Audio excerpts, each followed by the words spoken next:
I still get a lot of questions about DCT motorcycles as I used to own a 2018 Honda Goldwing DCT. A lot of people are interested in the DCT motorcycles, so I thought I would discuss my experience with it and let you know whether or not I would buy another one in the future. Another common question I get is related to the differences between the techniques of riding a DCT versus a standard motorcycle. So we'll get to all of that in this week's video. First, some thoughts on the DCT. Well, generally I like the DCT on the Honda Goldwing, but it was not without some shortcomings in my perspective. Some of the things I really liked about the motorcycle were how relaxing it was to ride, especially in city traffic and on longer trips. When your focus needs to be 100% in traffic, or when you're mentally tired on a long day of riding, having a DCT does take one more thing off of your mind. I really didn't think that would be the case for me since I'm so used to riding a clutch motorcycle with a clutch and shifting through the gears. I rarely have to think about shifting on a motorcycle, but it did take one more thing off the mind and gives a mental break in riding a DCT, especially on longer trips or when there's a whole lot of traffic around you need to focus on. The Goldwing DCT doesn't lack for power. Even when the engine mapping was in standard mode, the motorcycle had plenty of power off the line to get around cars, so it was never a problem needing to, downshift or upshift to get the needed power to the rear wheel. It was always there. And I rarely used any other engine mapping other than the standard mode. The rain mode, in my opinion, was too soft, and the sport mode shifting was too aggressive, or more aggressive than I wanted, especially when downshifting. So even in a straight line, as you began to slow down, it would downshift through the gears, and it provided a lot of engine braking that was kind of harsh in my opinion. I much preferred keeping the engine mapping in a standard mode. On many motorcycles, you can barely tell the difference between shifting between the different engine mapping modes. But on the 2018 Goldwing, at least the one I own, there was a huge difference between the various modes.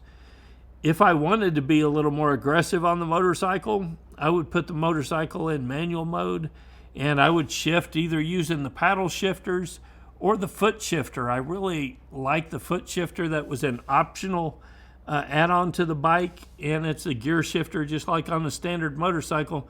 You just don't have to control the clutch. You could go down through the gears or get your foot under it and lift it up, back up through the gears, and I found that much more natural than having to use the paddle shifters all the time. For a touring motorcycle, I think the DCT works extremely well. The Goldwing's a motorcycle that you want to take on trips, often with a passenger on the back, or you've got the motorcycle loaded down for a longer trip, and the DCT worked well in those scenarios. While allowing the motorcycle to shift was easier in traffic, I didn't like it as much when there were a lot of curves, especially when the bike was in sport mode. So if I was in a lot of curves, I usually switched to manual mode so that I can control all the shifting, as I didn't like the motorcycle shifting down mid-corner.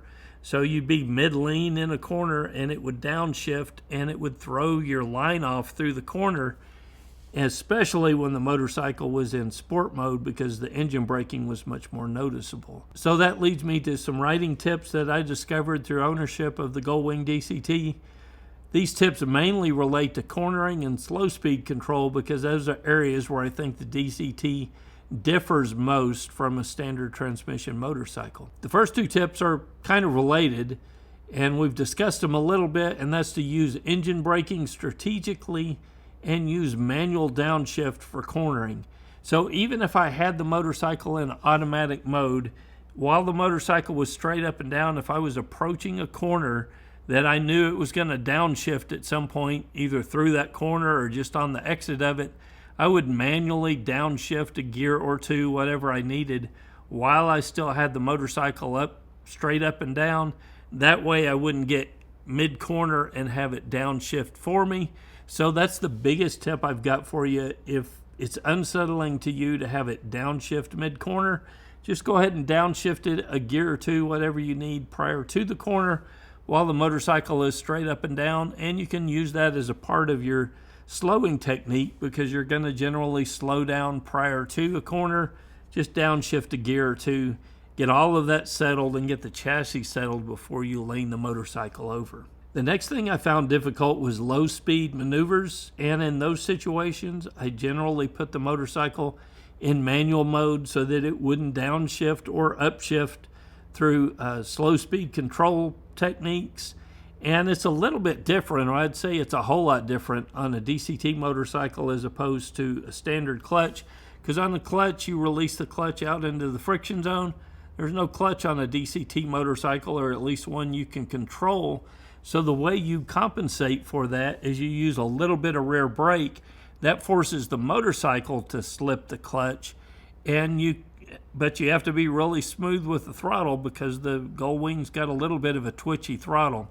So keeping it in manual mode, keeping the transmission in manual mode, and perhaps putting the engine mapping in rain or something like that, that'll ease the throttle lurch a little bit and make it a little bit smoother for you to handle the motorcycle in slow speed control. And that's generally what I did when I was trying to ride through cones or perform U-turns or something like that. So in general, for street riding, I felt like the DCT was a little bit easier motorcycle to ride, as you don't have to think about shifting up or down through the transmission. It's a little less taxing on the mind, especially if you're a newer rider and you're not used to or accustomed to shifting a motorcycle. I can see the benefits in having a DCT, but if you're planning on doing something slow speed control on a parking lot, it is more difficult with the DCT. And that leads me to another thing as well. I have seen reports of people burning the clutch up in the DCT by doing a whole lot of slow speed control. So can slow speed control be done on the DCT? Well, yeah, there's videos out there of riders who are very good at riding the DCT through cones and doing U-turns and things like that. But remember, just because you don't control a clutch, it doesn't mean the motorcycle doesn't have a clutch. So if you do burn that clutch up, it's more expensive to replace, and it's more labor intensive to get to that clutch than it would be on a motorcycle that's got a standard transmission and clutch. So, that's something to take into consideration if you're planning on doing much slow speed control, whether or not you want a DCT or whether it's the right motorcycle for you. So would I buy another DCT motorcycle knowing what I know now? Well, doing what I do, probably not. I do a fair amount of slow speed riding for practice and for videos, and not having the clutch to assist in those slow speed controls was a real hindrance for me. Like I said, it can be done on the DCT, but that leads to some other problems like potential wear on that automatic clutch because you don't have control over it like you do on a manual transmission motorcycle. So there are some risks, in my opinion, to using a DCT for slow speed control, and I've seen that Honda doesn't really want to cover that as a warranty issue either, so be prepared for the potential of some more expensive repair bills if you do burn the clutch up in the DCT doing slow speed control. So in my opinion, the DCT is a great touring motorcycle. It's a great motorcycle for riding in the city. If you just want to hop on something and not have to think a lot, especially for a rider without a whole lot of experience, it would be a great motorcycle, and it's a very relaxing motorcycle to ride.